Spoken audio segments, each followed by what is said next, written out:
we start on the... We're looking at the inlet of the unit, the inlet fan, and due to the time of the year we have a heater to heat the air to 105 degrees to simulate a summer condition as warm as we can get it today.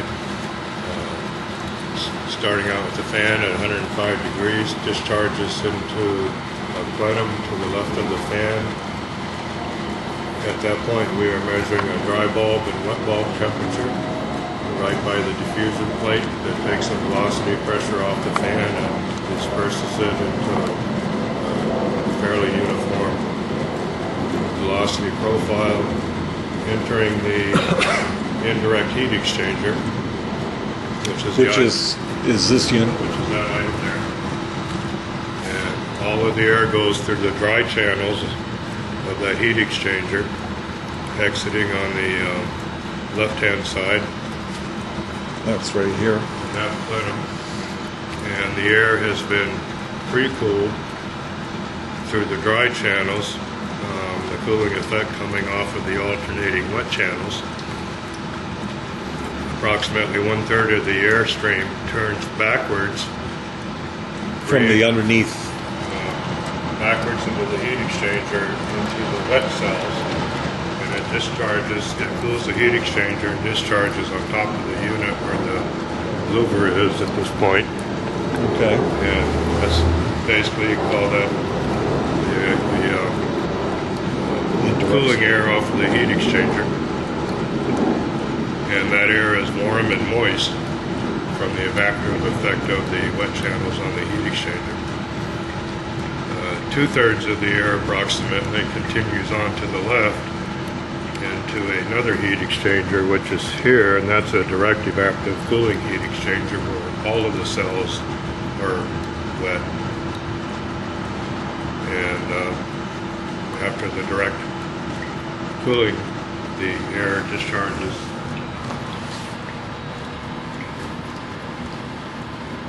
with the dry bulb and wet bulb temperature approximately equal. Okay, we're going to continue on the description of the indirect stage. The inlet air, which basically would be outside air, enters the heat exchanger, this indirect heat exchanger, through the dry cells. This heat exchanger is made up of alternating dry cells and wet cells. All of the air goes to the dry cells. It's being cooled as it goes through the heat exchanger to this point. Approximately 1/3 of the air turns back and goes through the alternating wet cells, which is actually cooling the heat exchanger. The air goes through the wet cells, exits at the top here. This is warm, moist air pulling heat off of the heat exchanger. So at this point we have cooled air that is still relatively dry. 2/3 of the air continues into the direct evaporative cooling module, exiting the unit here.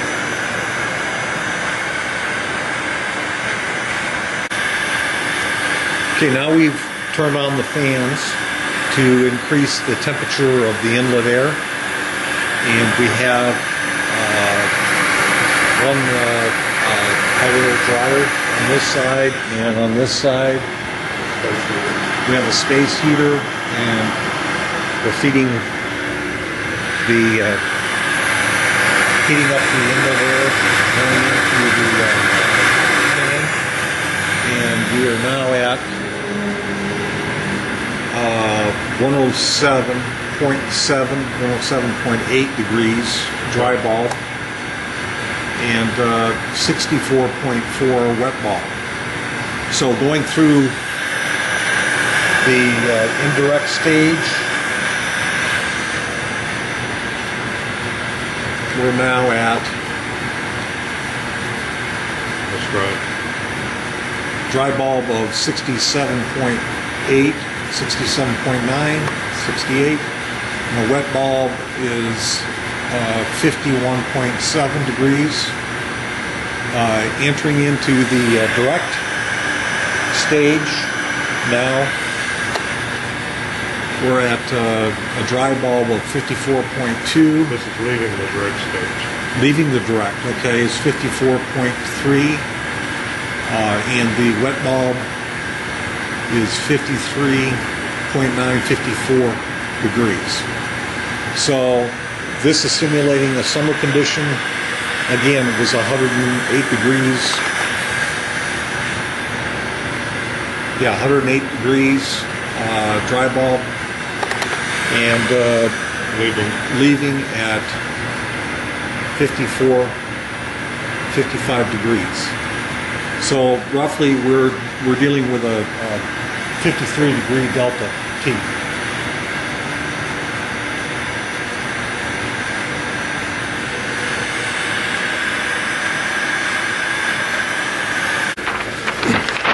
Okay, so we have a psychrometric chart now on that unit. And Fred, do you want to explain what we have here? This is the inlet air at 109 degree dry bulb and about 65 degree wet bulb. This air is going through the indirect evaporative heat exchanger, exiting the indirect evap heat exchanger at 68 degrees dry bulb and 53 degrees wet bulb. That air is then entering into the direct evaporative cooling pad, and the air is exiting the unit at 55 degrees dry bulb and 54 degrees wet bulb.